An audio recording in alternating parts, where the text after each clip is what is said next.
So the plan of action for today is I'm going to very briefly introduce the problem of engineered genes that turn up in the wrong place, which will take me about 25 minutes. And then we'll just have a bit of a discussion about some of the issues that we've raised, and also a couple of other issues that I want to talk about today, namely progeny, as in children's sex selection, and cloning, as in various types of cloning that go on in our world today. And then I'll give those presentations, which hopefully will help give you a bit more background information. But I thought it would be a good place to have a chat before our tea break. So get your chatty hats on, ready for about 25 minutes time. So first of all, I want to introduce something that's perhaps something you're not aware of, but that's becoming, or has become in a number of instances, a growing issue in the production and distribution and consumption of various crops. And that's really what we call adventitious presence, when a gene which it may be approved for use in a particular crop for a particular purpose, but it turns up in an unexpected place. So it turns up in, for example, an imported crop, which is not supposed to be a GM crop, or it turns up in a different crop, or indeed in one instance where a gene that was approved but was never marketed for a number of reasons still turns up in the supplied seed crop.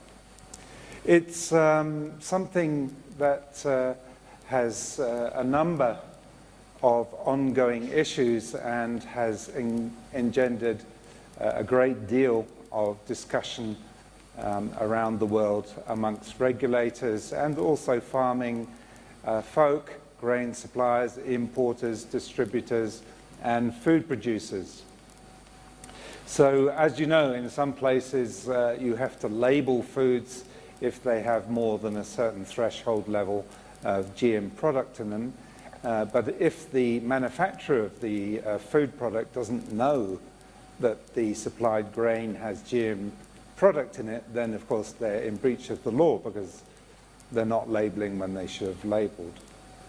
So, as I say, there's lots of ways that genes can turn up in the wrong place. It can be through cross-pollination, so you may have a GM corn crop in one field that's pollinating the corn in another field. It may be organic corn or a different type of corn. So this corn may be, for example, only approved for cattle feed, like Mon 810 is Monsanto corn that's approved in many countries for cattle feed. Bees, of course, can pick up pollen, and some of that pollen may turn up in their product, in honey. So again, this would mean that your honey would have an unapproved product inside it. So there are a number of issues that arise in terms of market access and how do you manage this kind of issue. Of course, once genes are out in the environment, there's no way you can wheel them back in again. You can't turn back the clock. So if you were to analyze pollen drift in North America, you'd find a fairly significant proportion of the pollen had some kind of GM product in it.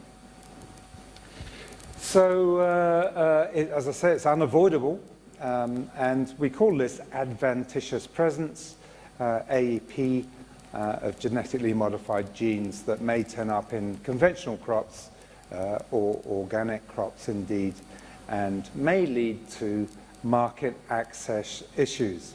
And I have quite a good example here. There are some examples such as a Starlink, which was a problem in the US a few years back in the 90s now, where a crop was supposed to have been removed from a field. It was a test crop, but it still grew there after in the next cycle, in the next year. So it turned up again in the wrong place. Monsanto ate 10, as I say, in pollen and honey. And perhaps the most significant one is this flax, known as triphid flax. Yes? What do I mean by market access? If your company exports, and I'll show you an example of this in a minute, flax from Canada to Europe, and it's supposed to be ordinary old traditional flax, and inside that flax there is some GM product and it's discovered by the importer, then you will be denied access to the European market because it's not approved in Europe, that GM flax.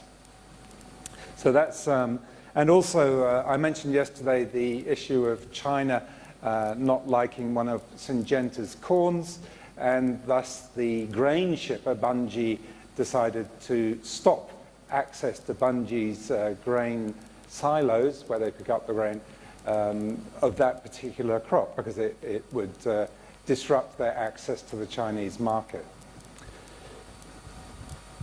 So there are a number of issues you can take to try and reduce the impact of this.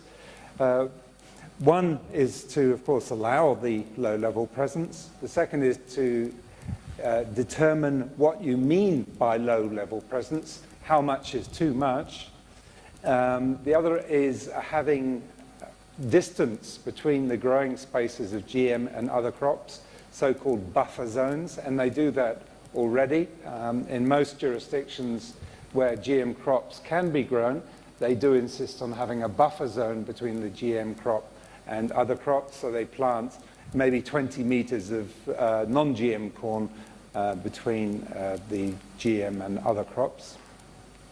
The other thing, of course, transparency is good in that letting people know what crops are grown where and registering the type of constructs that are used in making the GM crop makes it easier for other people to detect. And, of course, training farmers and making sure that they're properly informed on how to manage their GM crops should they be growing them. So this flax example is quite a stunning example, really, of something that happened just a few years back. Everybody knows what flax is, I guess. Flax, not a great food source in India, I don't think, but flax, Hindi flax, flax seeds, yeah, you know? Oh, okay, you do know flax, that's good.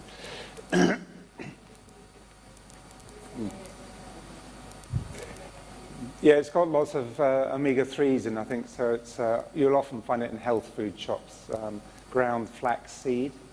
It's also fed to chickens. So in the West, you can buy eggs that are high in omega-3s, and they get there by feeding them a lot of flaxseed. They just increase the number of omegas in the eggs. Anyway, Canada is a world leader in flax seed production, and you can see some figures here from 2011.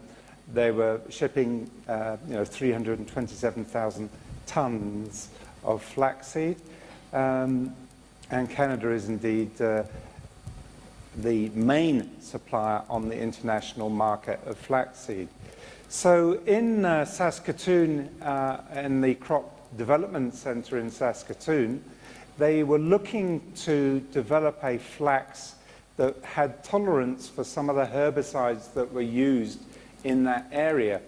So they wanted to make not a Roundup Ready flax, but a flax that was a bit more tolerant to other types of herbicide, like 2,4-D, which is a particularly nasty herbicide, but is used often to clear land of any plants that you don't want there.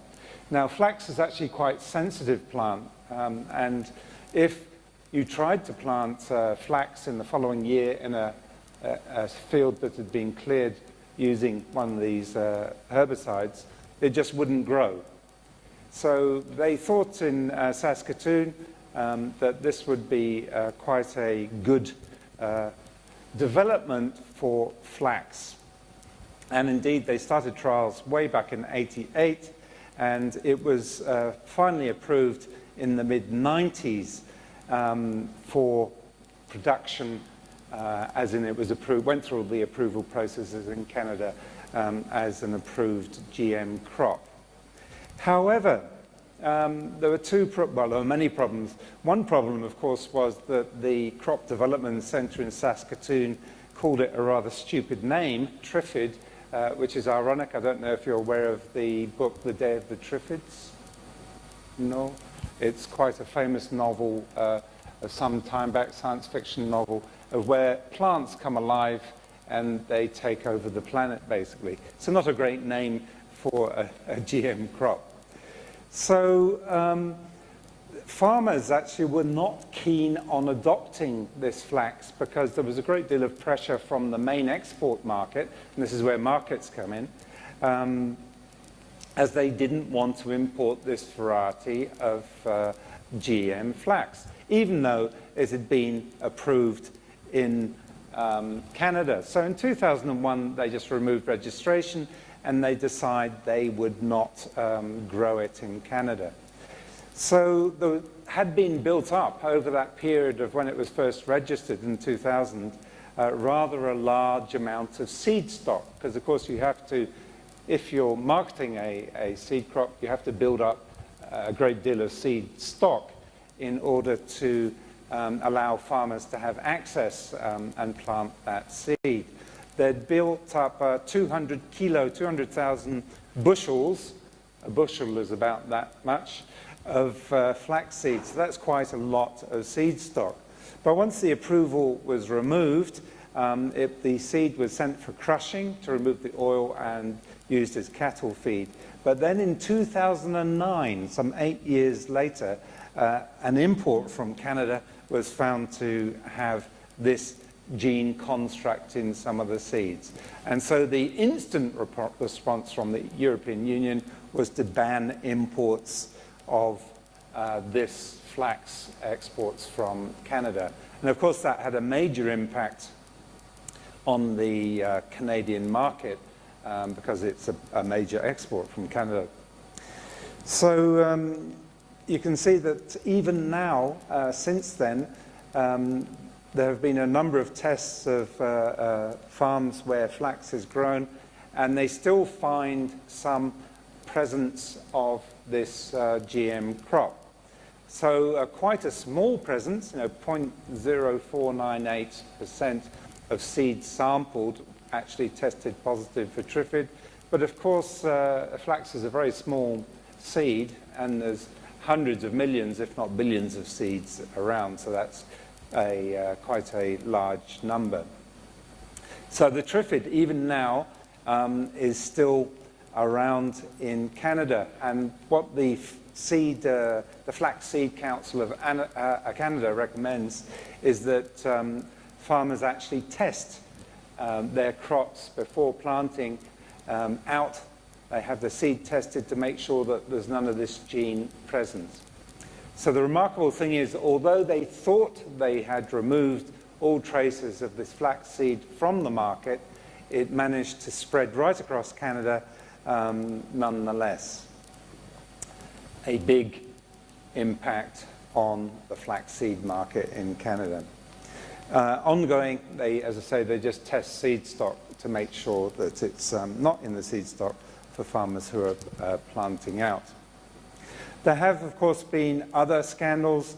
There was the so-called New Zealand Corn Gate scandal in 2002. New Zealand has managed to keep itself a GM crop-free nation. They do import some products that have GM constructs in the products, but in general, no GM crops are grown in New Zealand, and they don't import the seed that has GM in it. Yeah?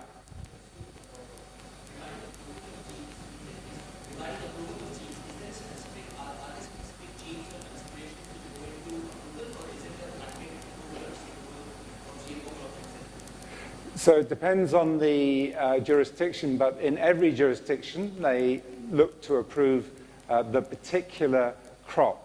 So as I mentioned yesterday, it depends on where you are, how that approval happens. In the US, it's through a sort of substantial equivalence test. They have to supply sort of safety data and so forth on the constructs used. In Canada, it's a novel plant. Is it a plant with a novel trait? If it is, then it has to go through that same kind of approval process. In Australia, is it a GM plant under a definition of GM? Then again, it has to go through an approval process. So every new crop has to go through some kind of approval process. If a same construct is used in a different plant, particularly in North America, the approval process is more rapid. So they have less concerns about the safety checks because they've done it once already. So they accept that the particular constructs used are pretty much the same, and therefore pretty much the safety record is going to be the same, it's a safe product.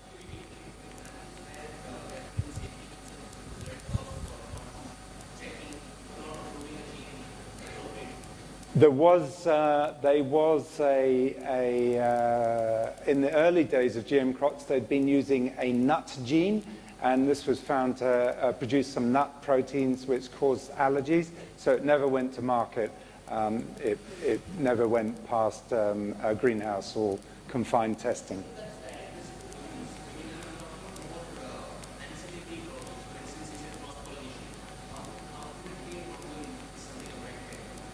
So cross-pollination can be a problem if you're selling an organic flax, and the Trifid GM happens to turn up in your product, then you'd lose organic certification. So you would lose the ability to market it as a organic flax.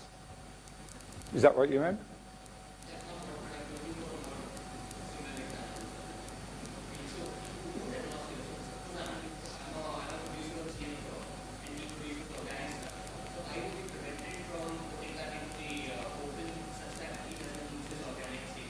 No. So that was the case in Australia, where the organic producer was next door to someone growing GM canola. So even though the organic producer was not producing canola, he was producing apples, I think, and some other organic crops, he lost his, wrongly, he lost his GM certification because some of the GM canola drifted onto his land. So, but there's no obligation, and this was the court case, that there's no obligation on someone growing an approved crop to do more than's demanded. I.e., if they have a buffer zone, if a buffer zone is required, that's all they have to do. As long as they don't behave in what we'd normally think of as a negligent fashion, then that's all they have to do.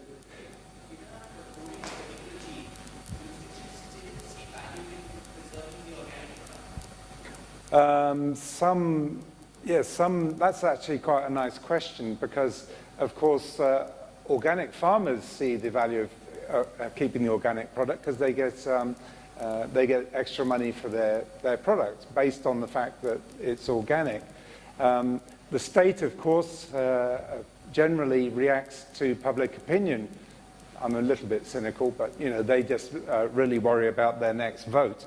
And most politicians worry about GM in North America only to the extent that their populace in their area is getting upset about some kind of breach in regulation or some corruption of organic crops. In North America, most people don't worry too much about GM crops. There's a very small anti-GM movement, whereas in Europe, there's quite a large anti-GM movement. So it depends where you are, how much the state, if you like, is interested in what people are growing. They just want farmers to provide food, make a profit, and not rely on the state for subsidies. So that's their main concern. A little bit cynically, but yes. So if I can give another example, nothing to do with GM, but for instance, palm oil has a negative connotation now that we don't want to eat palm oil in our processed foods. So our biscuits and so forth, they still contain palm oil, But in Europe, for instance, they're selling biscuits now where they write, the labeling is given as no palm oil used. So these are biscuits with no palm oil. But let's just say that if these were manufactured in a facility that had palm oil or was using palm oil and there was contamination, and somebody tested the biscuits and said, well, you say that there is no palm oil, but we see 5%, of your oil that you have used is actually palm oil, and so there's a big hue and cry about. So it's all about what the consumer is looking for, what it's accepting.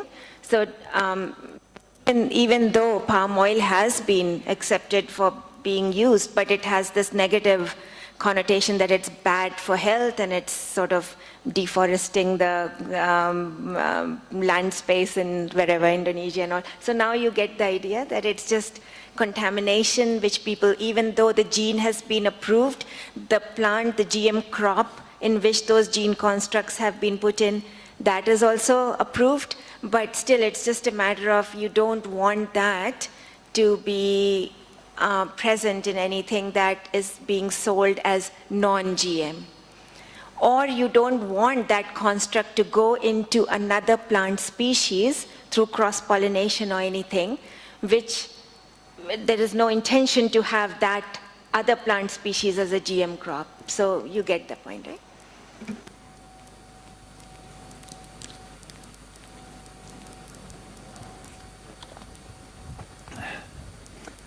Yes, one of the things about palm oil is not only because it's not particularly healthy fat, is the deforestation and the burning. So there's a huge amount of burning and global pollution caused by burning off in Indonesia and the Philippines, burning off land masses. That's the problem with palm oil. So getting back to Europe, they found in some honey this pollen from a GM maize. Again, it was MON 810, I believe, that turned up in the honey. And the question was whether this very, very small quantities of pollen turning up on the honey was enough to breach the labeling and the classification laws in Europe. And the court basically said yes. And interestingly, the court said here that there's an obligation to authorize and supervise a foodstuff, a tolerance threshold, such as that provided for in respect of whatever it is, may not be applied to that obligation by analogy. So even if a particular gene is approved for a particular foodstuff and a particular threshold is set, if it turns up in something else where it's not approved, then you can't apply the prior approval that was to a different foodstuff. So often you'll find numbers bandied about, depending on which jurisdiction are, what the thresholds for notification is. So in some places it's as low as 0.1%, in some places it's 5%. And I just thought you might like to see what 1% of a corn crop looks like, corn kernels. That's 1 out of 100 corn kernels there. So how much is too much is quite a question, because we now have to live with the fact that the testing is getting better, so it's easier to find smaller and smaller quantities of presence of genes in stuff. And, you're talking about one DNA construct that may pop up in tons of stuff. That's a very, very, very, very small proportion.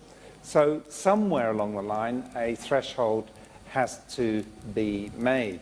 So the Canadian government has suggested a process and a threshold, which has been varying quite a lot around the world at the minute as to what is a reasonable threshold. And if the threshold is breached, then you have to have an enforcement response. In other words, you have to either stop the product going to market or divert it to a different market where it would be approved. If, of course, the risk is very small, the threshold is not breached, then no response is required. So at the moment, a number of nations are still engaged in determining what is an appropriate threshold for allowing GM crops in products. So EU has now changed from 0 to 0.1 of a presence before notification has to happen. If GM in animal feed, it's still 0, or this is under negotiation for human food. There have been some international approaches, yeah.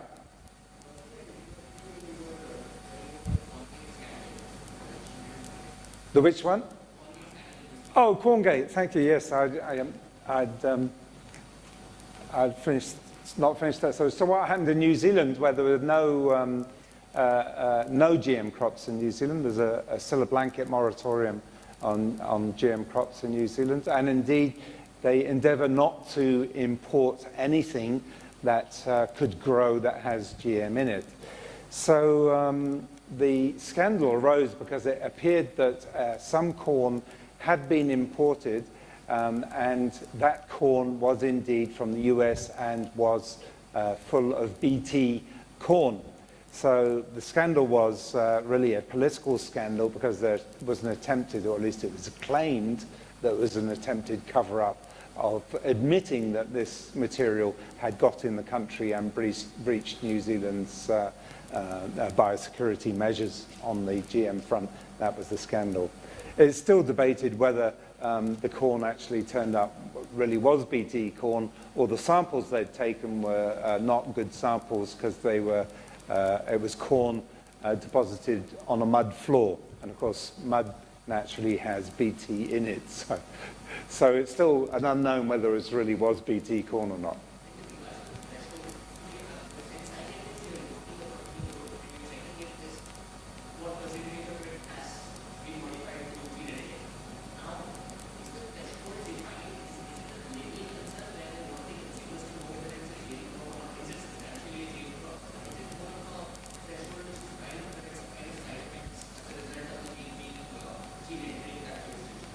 Again, it depends where you are. In Europe, it's both. They want to not have any non-approved GM in their jurisdiction. And not so much as the side effects, because there have been no reported detrimental effects of any GM crop anywhere that's gone to market. Even in the cattle feed versions like 810, there's no proof that there's been any bad effects of the GM corn. Even the butterfly effect has turned out not to be a GM problem, but more a pesticide problem than a GM problem. So there was some story about butterflies being detrimentally impacted by growing of GM crops. But that turns out that that's not true either. So to date, there has been no scientifically demonstrated proof that any GM crop has caused any harm to anybody.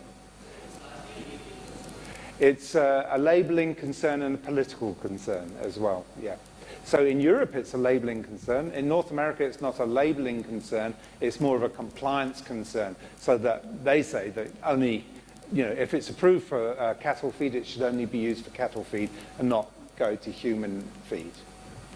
So that's a regulatory concern more than a health or other concern.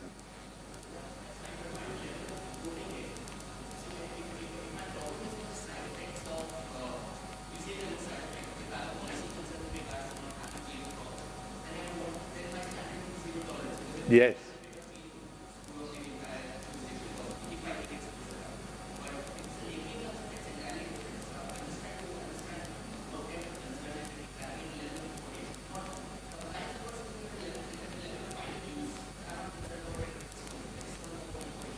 Yeah, again, as I say, it depends where you are. In Europe, they don't want any crops that could grow coming in that are not approved. And even in some countries, they don't want EU-approved crops being grown. So that's one thing. In New Zealand, they don't want any GM crops being grown at all, so they don't want any GM seeds coming in that could be grown. So, so the standard varies from country to country. So New Zealand is 0. In Europe, if something's coming in and it has been approved for, say, cattle feed, then it's not a problem. But if it turns up in a human feed product, then it is a problem because it's a compliance and obviously a regulatory and something in the system from getting the corn, say it's a corn product, from farm to cow has landed up getting it from farm to person. So there's something wrong with the system. So it's not a simple, it's not a, certainly not a simple issue. So now some countries, New Zealand, for example, is very sensitive. We flew there recently with a bag of lentils that were bought and grown in Australia. So you'd think that Australia lentils would be okay in New Zealand, but you have to declare anything that's organic when you're going into Australia or New Zealand. If you don't, they get very upset and they'll either imprison you or fine you a great deal. And I think some Indian cricketers got into trouble once with mud on their boots going into New Zealand. So they got fined. Anyway, so they confiscated the lentils because they said, well, these lentils might grow and they haven't been approved for growth in New Zealand. Even though they're not GM lentils, they're just Australian lentils.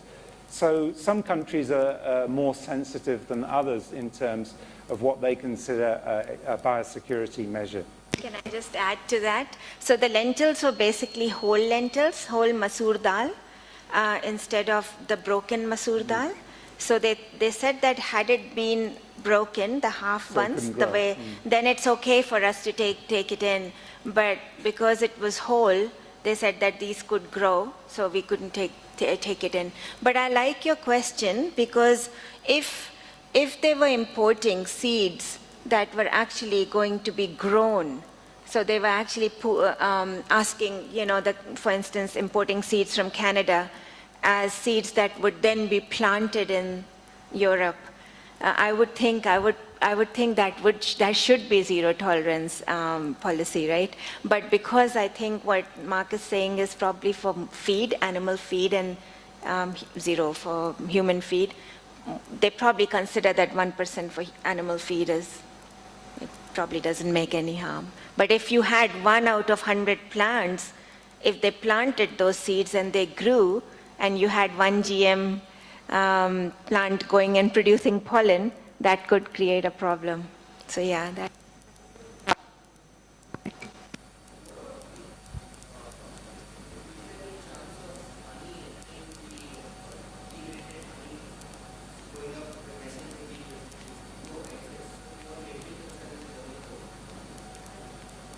That's purely the German court, that one.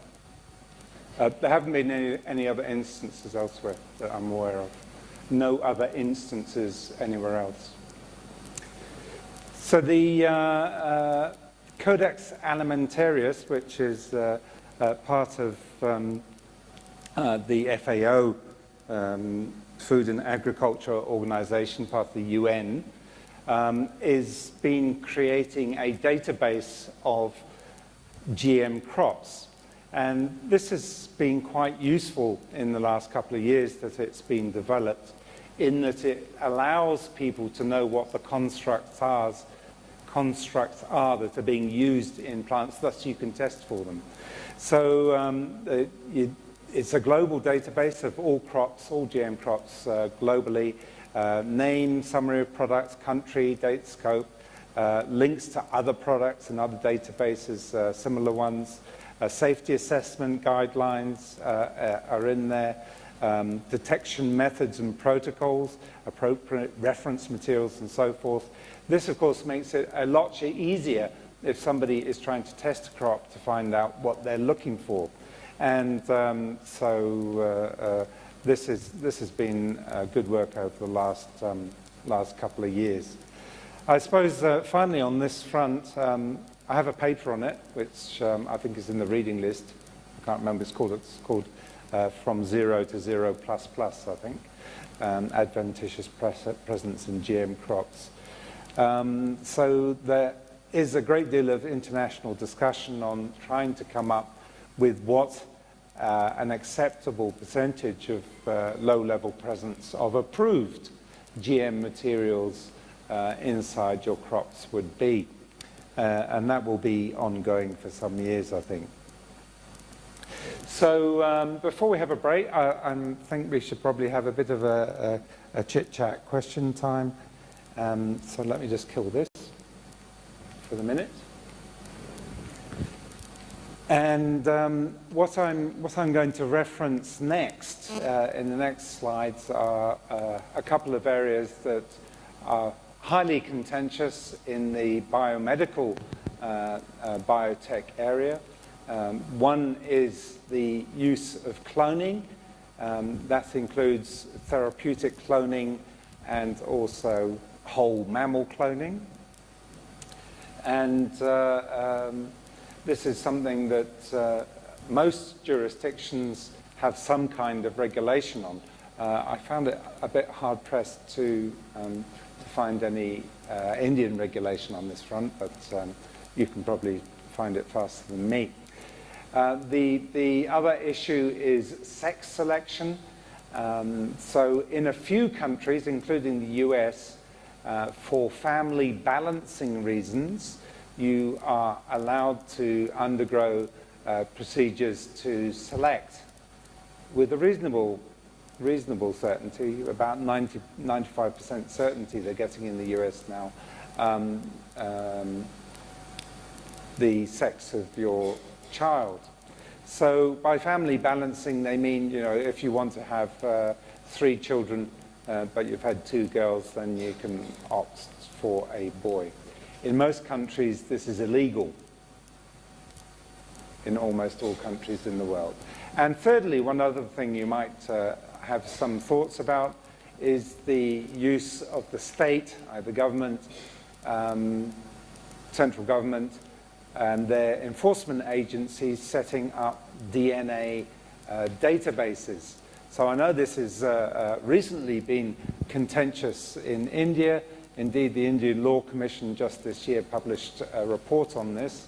Although DNA databases are common already in certain Western countries. In the UK, for example, the DNA database has about nearly 6 million samples on record of their citizens.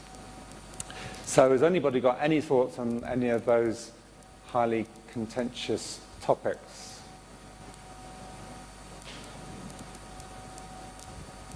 Yay. Can you use the mic, because I can't hear very well, because I've got a fan over my head. Thank you.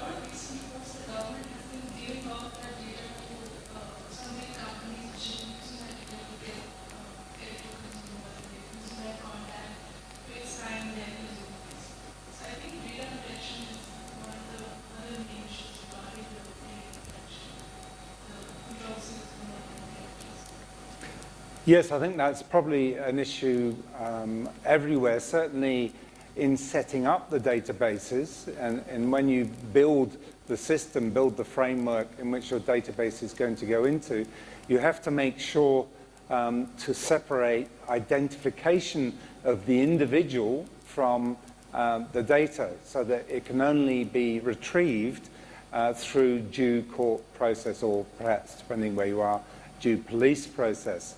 The data is not released to anybody else. So the Canadian database, which I know quite a bit about because I met the director some years ago in Canada, they've gone to extreme ends to make sure that you cannot match an individual with what's held in the database unless you happen to know their unique identifier, which is generated in a different database. and the sample identifier, which is generated in yet another database. So there's a great separation there between the DNA materials held in the data bank and the individual who can be identified. So if somebody's arrested, they take a sample, then they anonymize the sample, they then run it through the DNA data bank to see if there's a match. And if there's a match, that is sent back to the police authorities, so they then have the data in hand. But there's that separation between the DNA material and individuals. How it will be set up in India, I suppose, is the issue. And I think that's probably why the 2015 bill fell over, was that people were not satisfied that the construction was satisfactory. So there's this new bill in the Indian Parliament right now. So is it likely to pass, do you think?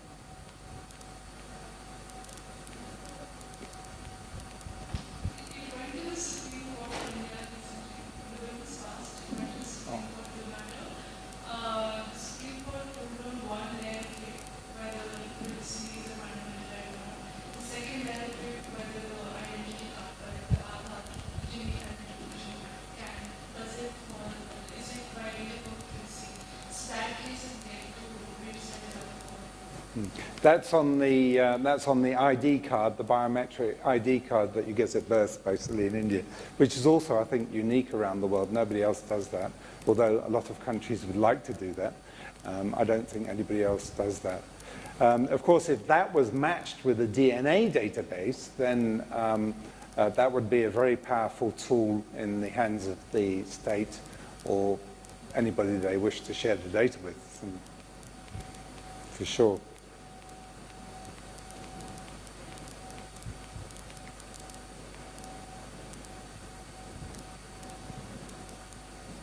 No one's got anything?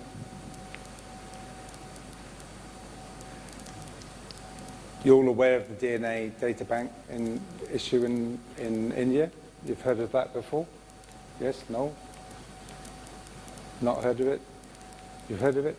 So I recommend you look up the report in the Indian Law Commission, because I've only glanced at it briefly, but I noticed, one, it's got the bill in there, the new bill, the 2017 bill, not the 2015 bill, has a new bill in there, and also it has a very nice comparative chart for other jurisdictions showing how they have set up their DNA data banks. So have a look at that. That's probably worth a read. And it's not that long. It's about 60 pages or something. A couple of hours quick reading. So the other issue I mentioned was sex selection of your children. I know in India, and I've seen this outside clinics, that they put a label up saying they will not do ultrasound and tell you what the sex of your child is likely to be, because it's illegal. And many of the clinics actually put up signs outside that I've noticed in India saying they won't tell you. I guess sex selection is probably something that many people would avail themselves of if it was legal in India. Don't know, probably. In spite of the act, it happens anyway? Mm. So what do you think about the US approach, that you should be able to determine the sex of a child for purposes of family balancing? So, you know, if you have two boys, you can have a girl. Do you think that's reasonable, unreasonable? Something you'd like to see in Indian legislation? Not thought about it? Not thought about babies yet? Nah. Eh?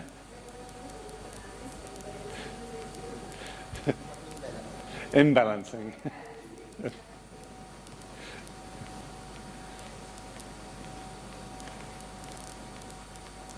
Yeah, so there's only a couple of countries where you can do it. Most places it's illegal. And the third discussion point, perhaps you might be more willing to discuss after I've talked about it, is the idea of cloning, various types of cloning. One is therapeutic cloning, or using stem cells for treating disease. Anybody have any thoughts on that in a minute? Yay, nay? Don't be shy. No thoughts? How about human cloning? Would you like a clone of yourself? Then you'd only have to come to half the classes.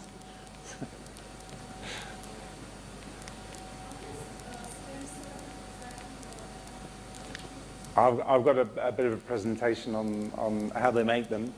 How they work is probably beyond my biology. You'd have to ask Dr. Krishna that one. But before we do that, let's have a 10-minute tea break, just to, and really 10 minutes, be back by 22. Can't actually see the clock, but it's something like that. 18 to. Is it? Oh, look at that, good timing. 3:32. Come back 2:42. Tea time.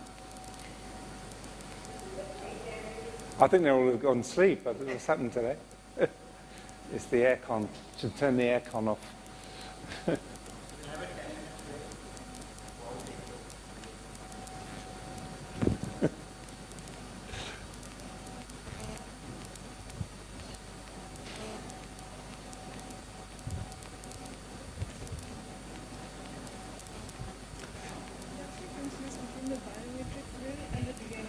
Yes, I thought so, yes. There's two things. That's all right, I noted, I worked it out. Yeah. No problem.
So let's have a quick chat about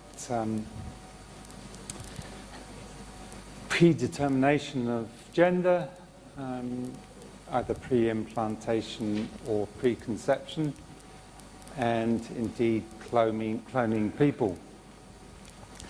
So I guess all of you have studied some biology, hopefully at school. You study biology at school? Yes? No? I don't know what you study at school. Do they have to study biology? Yeah. Okay. So I never studied any biology at school. So all of my biological studies have been post-graduation. So one of the interesting techniques that's been developed over the last couple of decades is that techniques have been developed to select sperm type so that sex type of the child can be determined. There are also in vitro fertilization techniques that can be used as well. So in the one case, you select out the X and Y chromosome-bearing sperm, and in the other, you fertilize several eggs, then do sex determination on the embryo, and then transplant the embryo with the desired sex into the mother. So I'll just give a little quick view of one or two of these techniques, more of a matter of interest than any direct legal implications, although some have suggested that the use of probes, fluorescent probes in particular, may have some detrimental effect to the sperm and thus the children, although this has not been shown where it has been used. So one technique for identification is called FISH, and you can basically, by the differentiating between the X and Y chromosome carrying sperm, you can make them either glow pink or blue. Pink for girls and blue for boys, I'm sure, although I wouldn't swear to it. There are also a number of separation techniques that have been used. Again, this is separating out the X and Y bearing sperm so that you can select the child's sex. So to do that, you must have some means of identifying between the two sperm cells. And you must be able to separate the cells based on a measurable difference, and hopefully then determine the results of your separation process. So there are many different methods of doing this. One's called albumin, one's called swim up, one's called Perkol density gradient, and one, probably the most popular, and I'll just give you a bit more detail about that, is called microsort, and another which is a so-called natural method that really doesn't seem to work too well.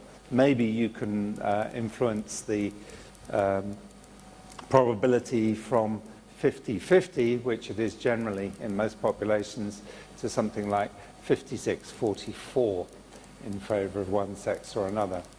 So the microsort technique involves larger boxes that go ping, i.e. lots of high-tech equipment. And it was originally used to select the sex of mammals, so that if you wanted just bulls, then you could select for bulls. If you wanted just heifers, then you could select for female cattle beasts in that way. So this was made available in the early 90s after a US FDA approved clinical trial, and it works in this way. It basically depends on the fact that the X chromosome carrying sperm is about 2.8% more total DNA, which is not a lot, but it manages to sort it out using this rather fancy machine here, which fires it through this sorter here with magnets and stuff. How it actually really works, who knows, but it does work is the important thing. The bucket here is for ones that it doesn't work on, others no determination. So you find after you've done this kind of sorting of the sperm, you find a high preponderance of one or the other type of sperm, and you can thus use one or the other depending on whether you want a girl or a boy. So this, as I mentioned, the so-called natural method. There are many, not just the Shettles method. There's a so-called dietary method, saying that if you eat lots of calories and have a high-calorie, high-potassium diet, you're more likely to have boys. The data on this is somewhat suspicious. Whether it works or not, who knows? There's another one called the cellness method, which again is diet-related and calendar-related. So perhaps the most accurate way of determining the sex of your child is to use IVF. We won't talk about Shettles. It's a bit silly, but this is the so-called natural method.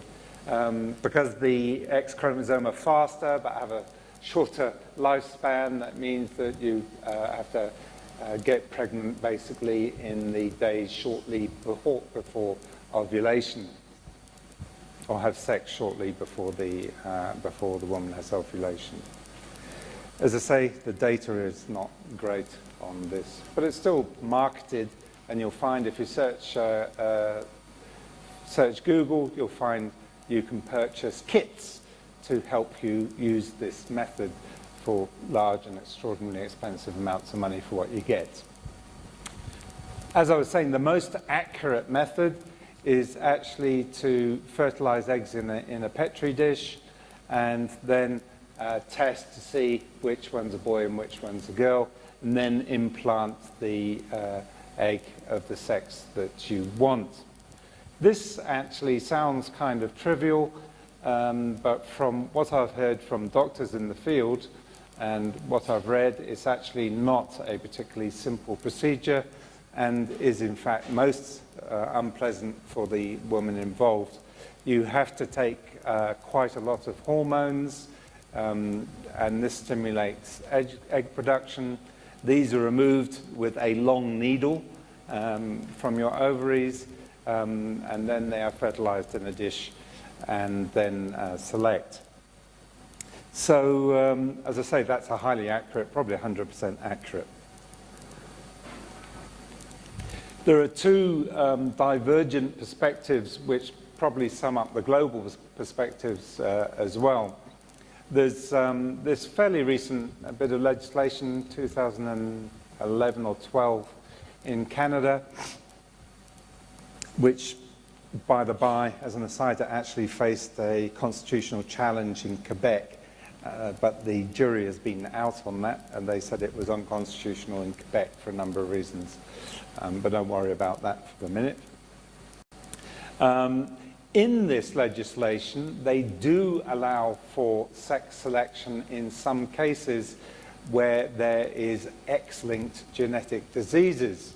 So if there is a disease, and there's quite a few X-linked ones apparently, that are dependents, only carried into girls, in other words, you are allowed to select for a boy in that instance. That's the only instance in Canada. Yeah. Oh, if there is a predisposition in your family for an X-linked genetic disease, I can't think of one at the moment, perhaps Pretty can, but most of them are, I think, mitochondrial-based diseases, and they're quite bad, and the people who have them generally don't survive very well. But if there's one of those diseases in your family, then you can request under the Canadian legislation to have sex selection to avoid that kind of disease. So in the US, as I mentioned earlier, they have this family balancing policy that allows you, for family balancing purposes, you have to convince a doctor only that your family can be balanced on this, needs to be balanced on this basis, and you can then use either the IVF technique, which tends to be quite expensive. You're looking at about 25,000 US dollars to go through one procedure, and of course it may not work the first time, or somewhat less for the other less precise procedures, such as using microsort. So there are a number of ethical arguments for and against gender selection, even for family balancing. If you look at the terms of the Canadian legislation, it's absolutely clear that no person shall knowingly, for the purpose of creating a human being, perform any procedure or prescribe or administer anything that would ensure or increase the probability that the embryo will be of a particular sex. It would be an interesting question, and it hasn't been tested in the Canadian courts, as to whether the so-called natural Shettles technique would fall afoul of this legislation, because at least the vendors of the Shettles calendars and kits say that it will increase the probability of a particular sex, and on the face of it, it would be a breach of this term, this section of the legislation. So in terms of X-linked diseases, I have a bit more information here on them. There's some 500 identified, and they occur quite frequently, more frequently than you might think, about 1 in 1,000 live births. Many of them are very unpleasant, extremely debilitating, or indeed fatal. So again, you can go through this pre-selection if you are at risk from that. Only, yes?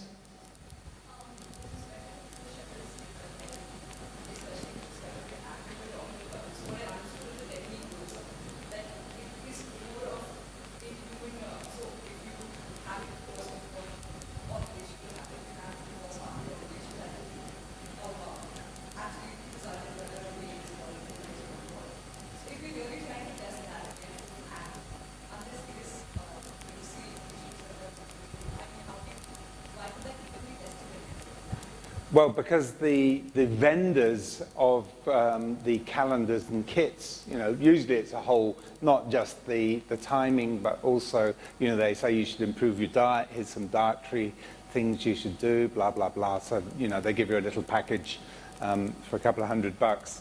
So, obviously the people involved, it would be difficult to prosecute them, because who knows when they did or didn't have sex, So just because they bought the kit, they may, of course, not follow the instructions of the kit.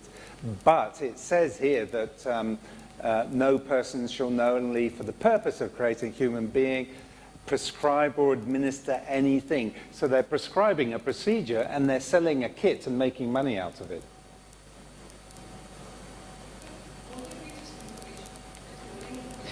Well, a lot of information is illegal. If I offered to sell you bomb-making kits, do you think the Indian government would be happy?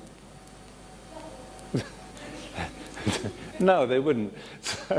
Or many other kits. I could sell you all sorts of kits, like chemical-making kits that would be illegal. Obviously, even if I just provided the information how to do something, that can be illegal.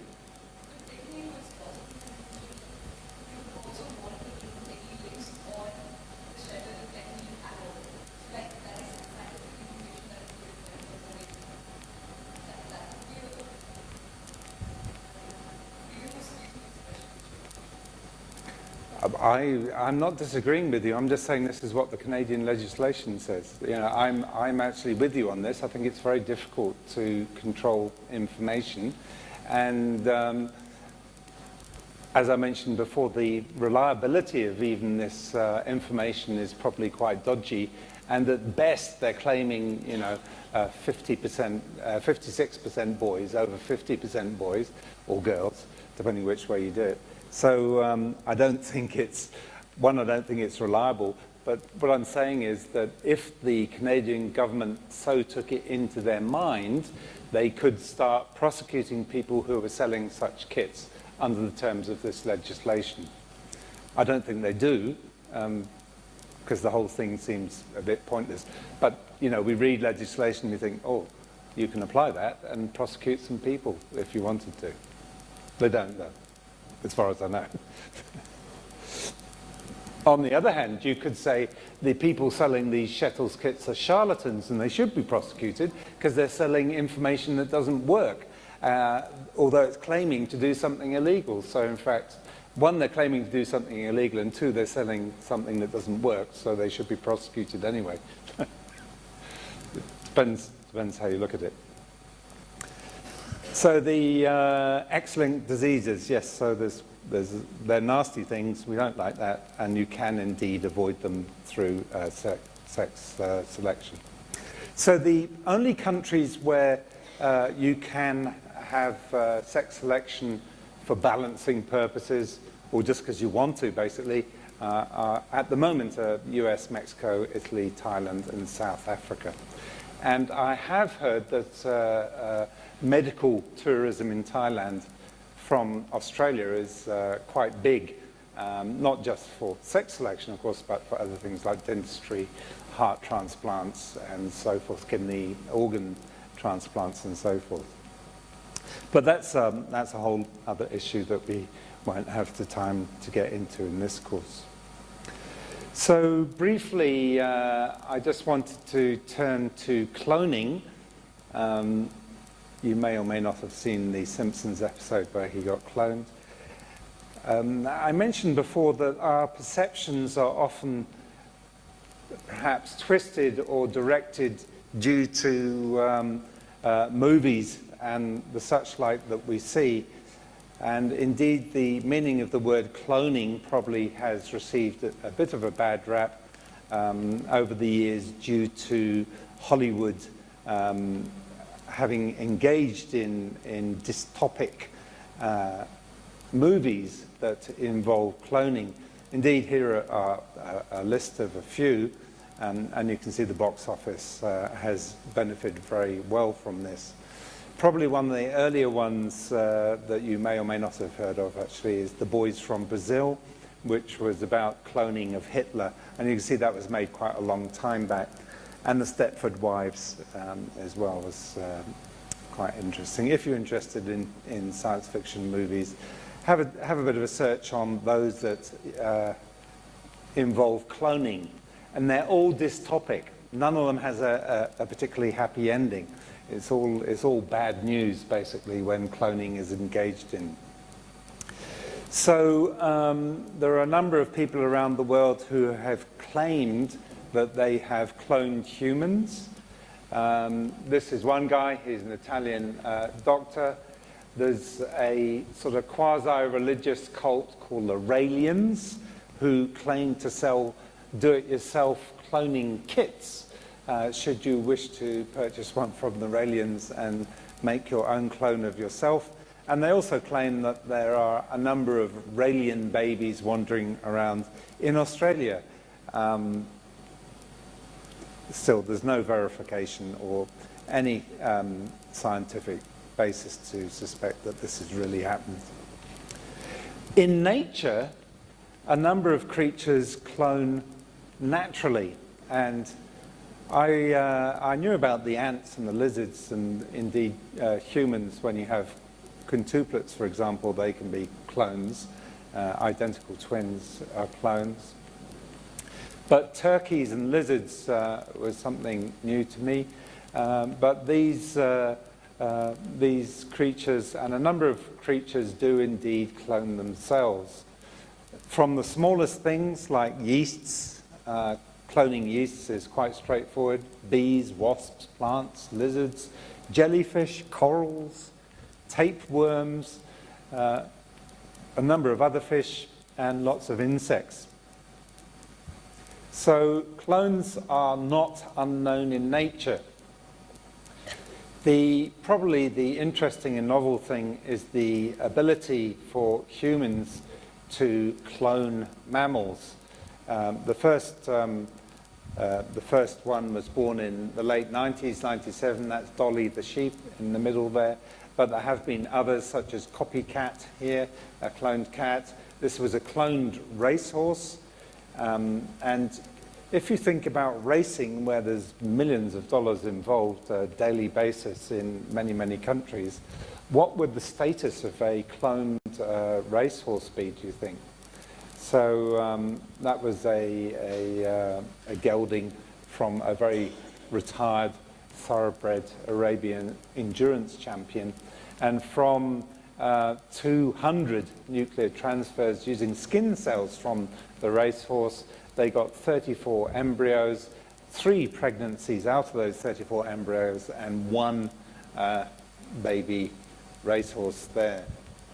Cattle and other creatures as well have been cloned. Cattle actually, by using embryos quite a lot, but that's a different story. So that's reproductive whole cloning, and that's one use of the word. Another use of the word is what we call therapeutic cloning. And indeed, there's been some debate in the United Nations as to whether all cloning of any kind should be banned. But there was some confusion about what kind of cloning people were talking about. Some countries wanted all cloning banned, some wanted just reproductive cloning banned, and general agreement was not reached in the UN, although they did come out with a recommendation that I'll mention later.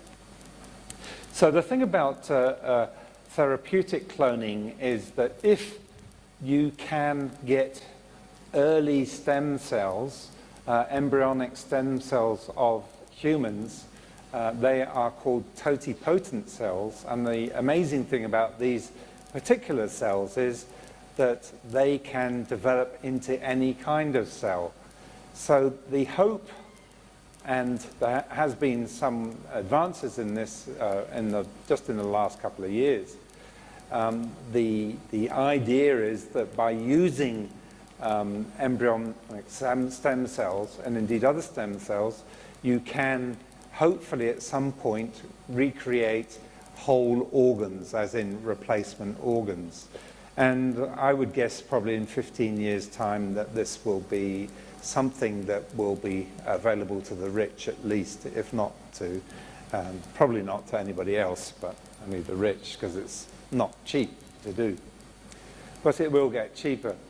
So already small hearts have been developed, not working entirely, but at least along the lines, kidneys and other organs have been developed using these stem cells. So there's another kind of cloning, not to be confused, the so-called biological cloning, DNA replicating itself, was also called cloning. So the word cloning, I'm just saying, has a number of different uses. And that is one of the problems in the field generally, is that if you have a word that has different meanings in different contexts, that people often misunderstand what you're talking about, or the sentiment that's attached to one form of the word carries on into another form of the word. Probably nobody is morally too outraged by scientists in a laboratory cloning genes like this or cloning DNA. However, probably many people are morally offended and wish it was totally illegal, that any human cloning engaged in is outlawed. So, as I say, in the UN, there was this call from a number of states to adopt all measures necessary to prohibit all forms of human cloning inasmuch they are incompatible with human dignity and protection of human life.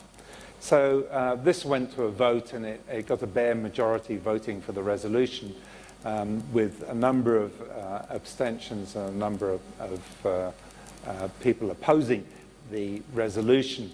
For example, the UK representative into the United Nations voted against the declaration, saying, because the reference to human life could be interpreted as a call for a total ban on all forms of human cloning, he could not accept the ambiguous declaration, as it might sow confusion about the acceptability of an important field of research such as therapeutic cloning.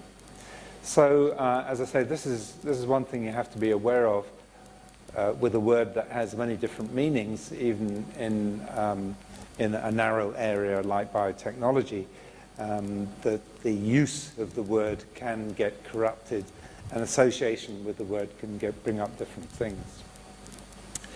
So, I like this slide because it's quite a pretty plant.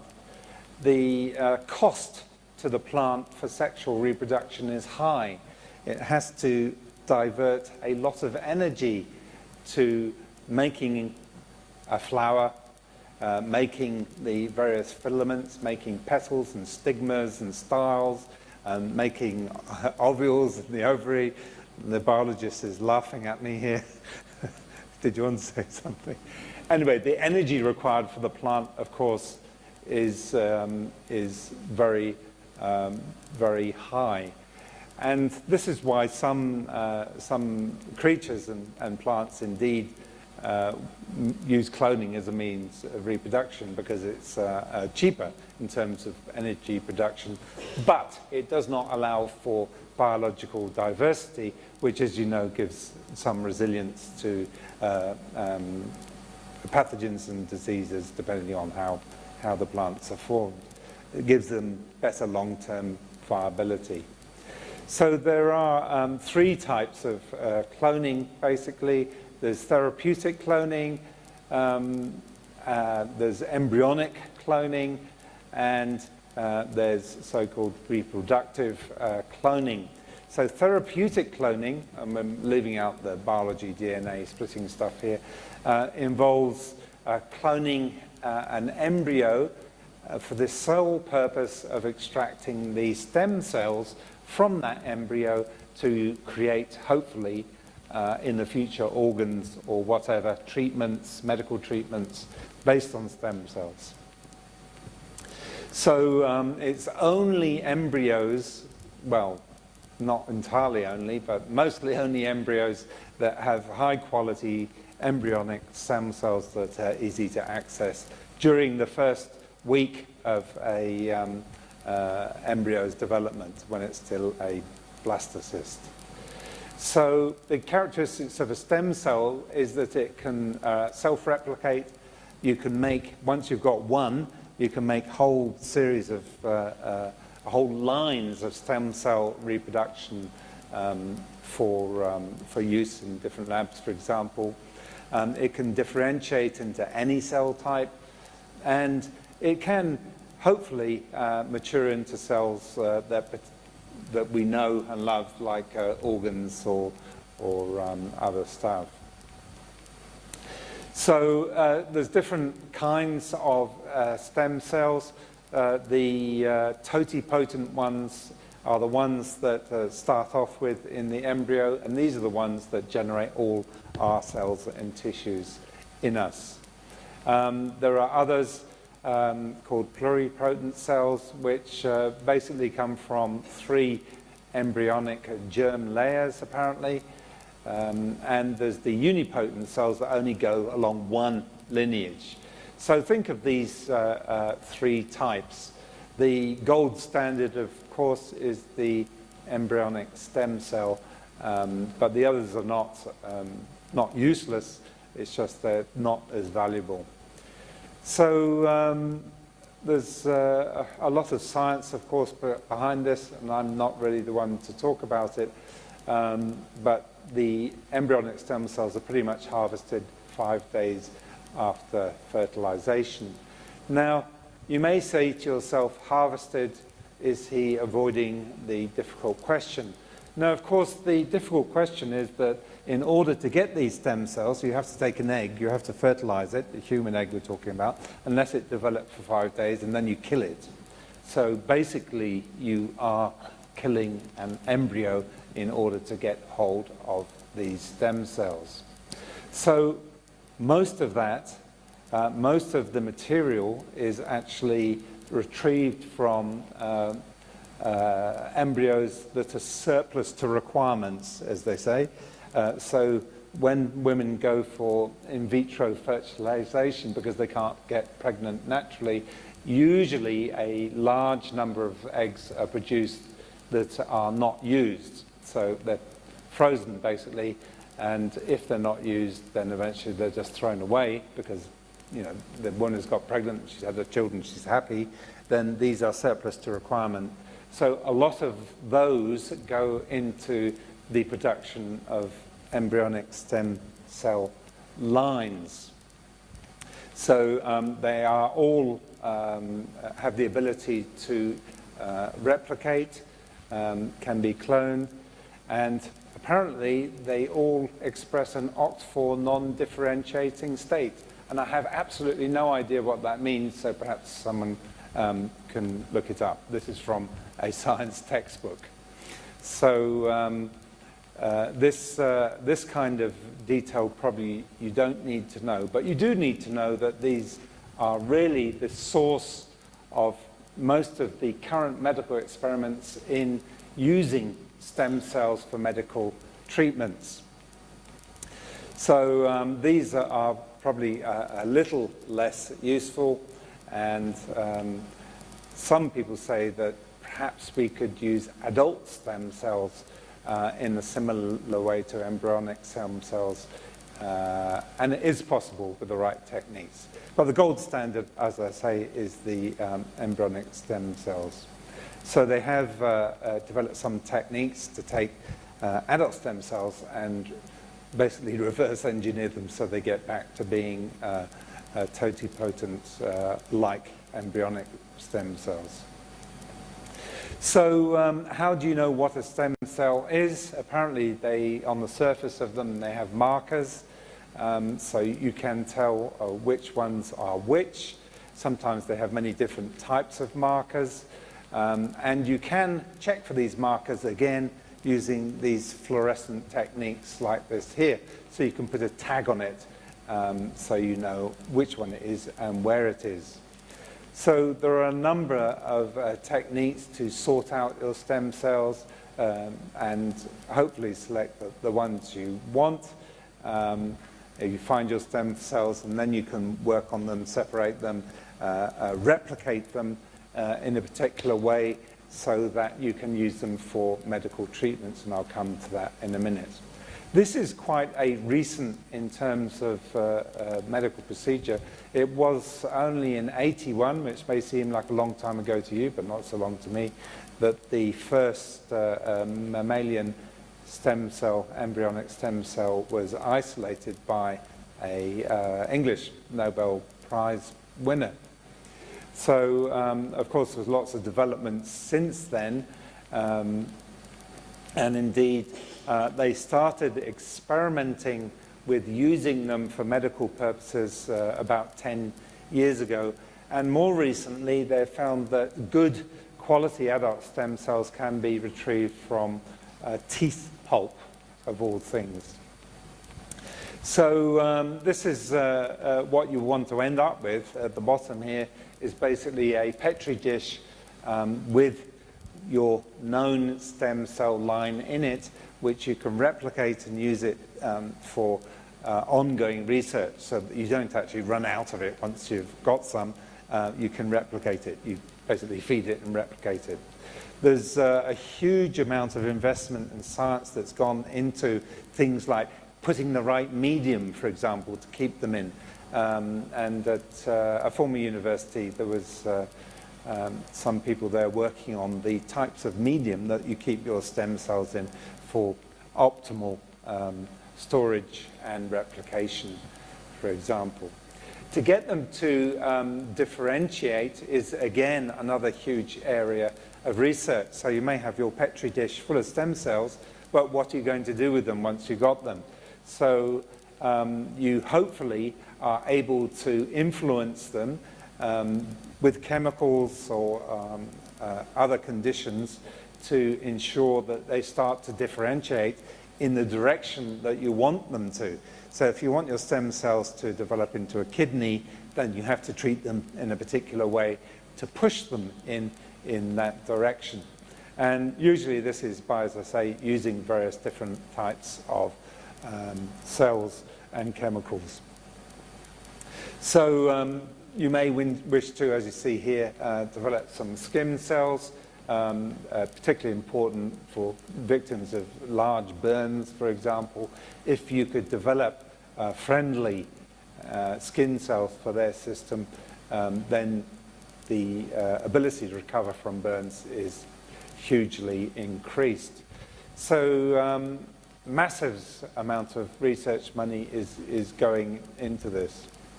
If you could develop organs, then of course the doors open for huge advancements in human health.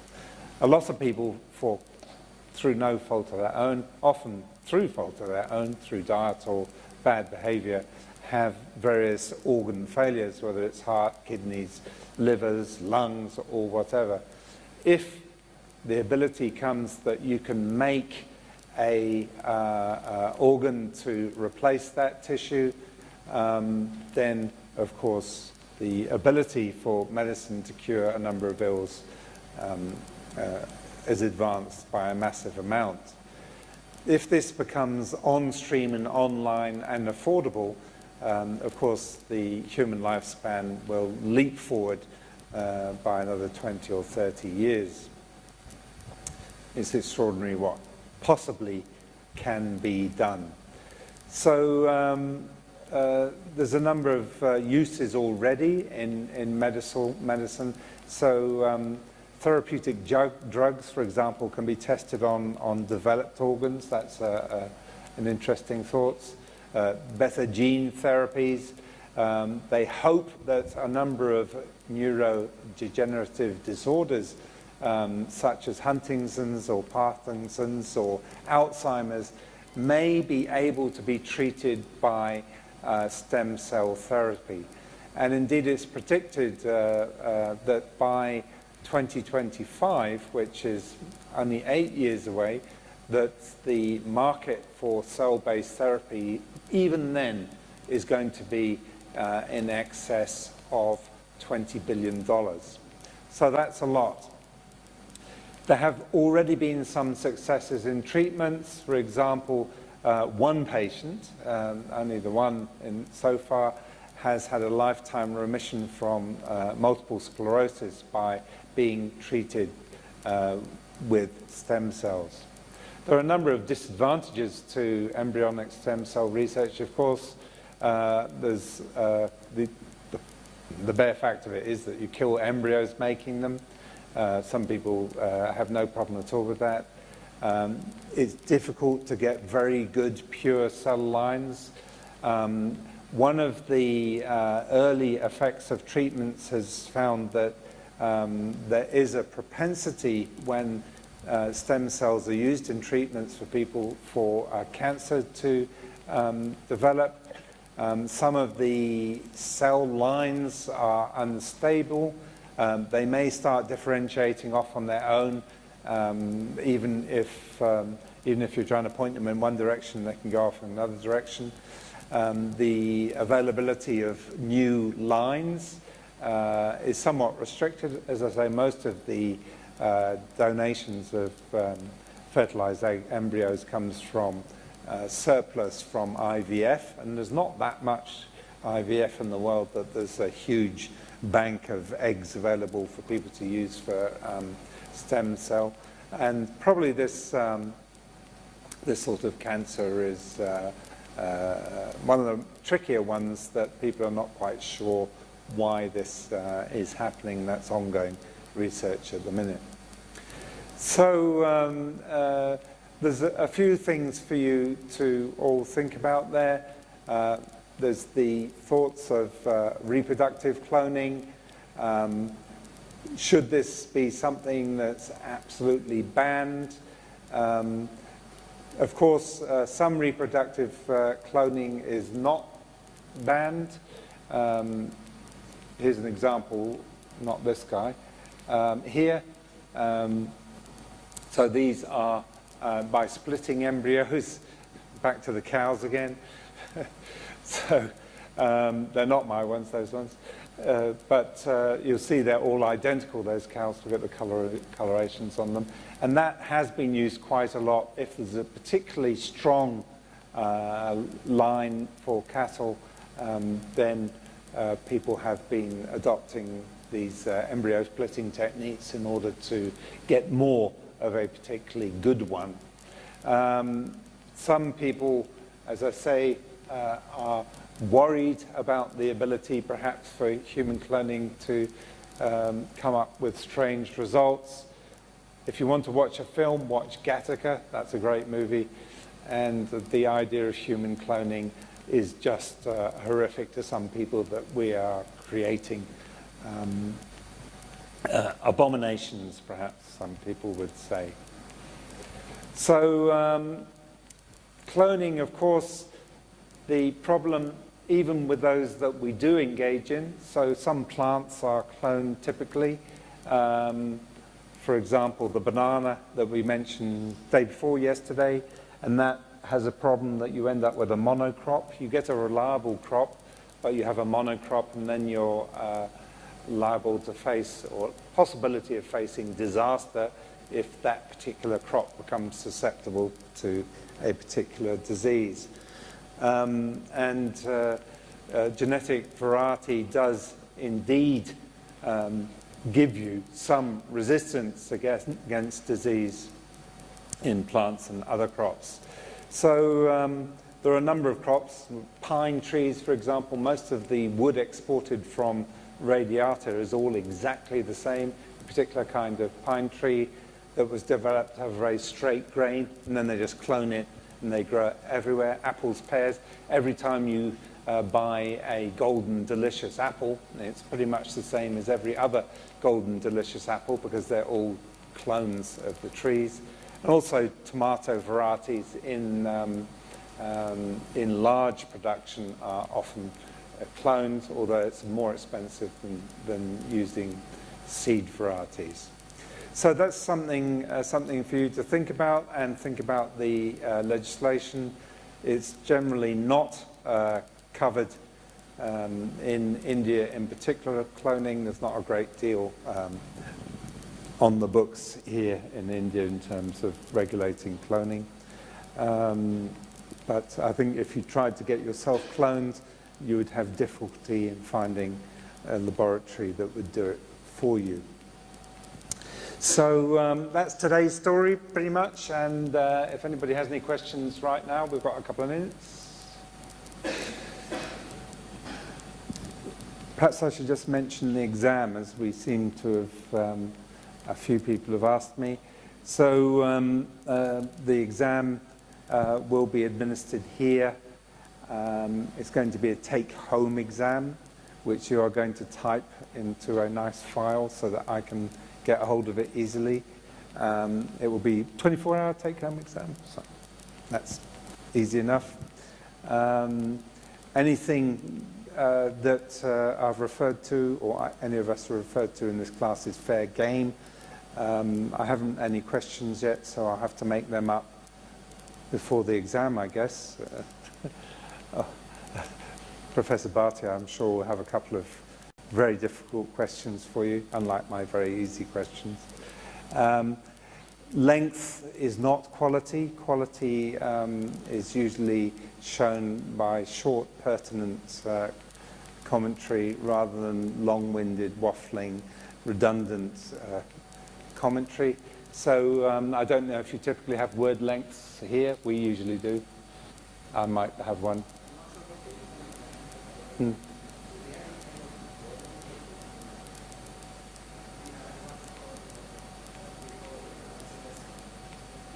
Yeah, a word limit is probably a good idea because some people just can't stop. You know, just go on and on and on and on, and it's not adding to the picture. If a good answer should be a pertinent answer, not the shotgun approach. So one of the approaches to gene sequencing is called the shotgun approach, where you just try and grab out all the data that you can, and then try and stick it all together at the end. That's not a good way to write an essay. It's not even a good way for gene sequencing now. So the shotgun approach is not a good approach to answering questions. You have to determine what the question is asking, and then target your answer to meet that question, not try and cover everything in the planet that's around the question, because it just dilutes the value of what you're saying that does address the question. So target the question is my advice. It's one of my pregnant cows. Number 55, in fact. So anyone, any questions? Exams, thoughts, take-homes, times, words, clones, fingerprints, DNA, breakfast? Nothing?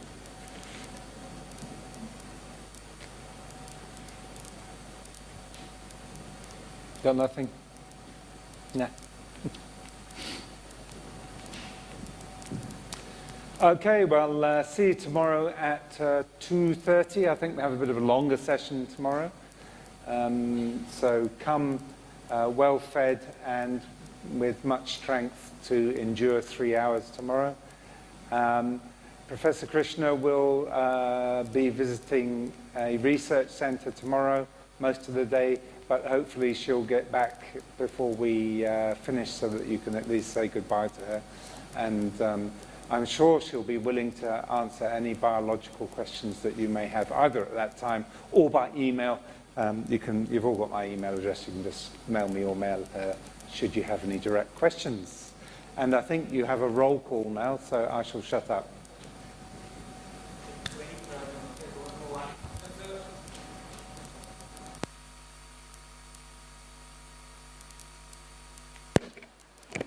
(2013-14) Anushri.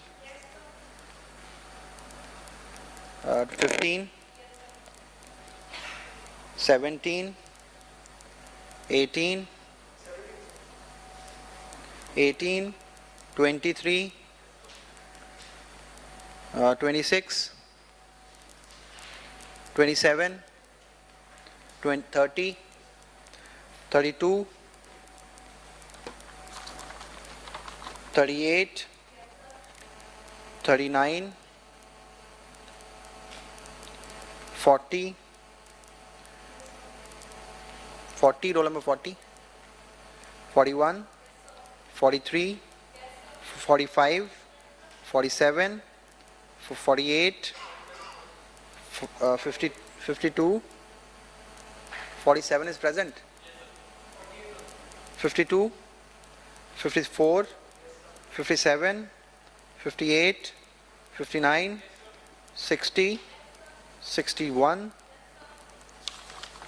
64, 65, 66, 67, 69, 70, 75, now 2014, 6, Amni, 7, 8, 9, 11, 12, 13, 14,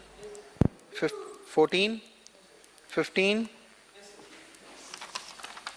16, 18, sorry, 19, 21, 22, 23, 26, 28, 29, sorry, 32, 35, 36, 37, 39, 41, 52, 53,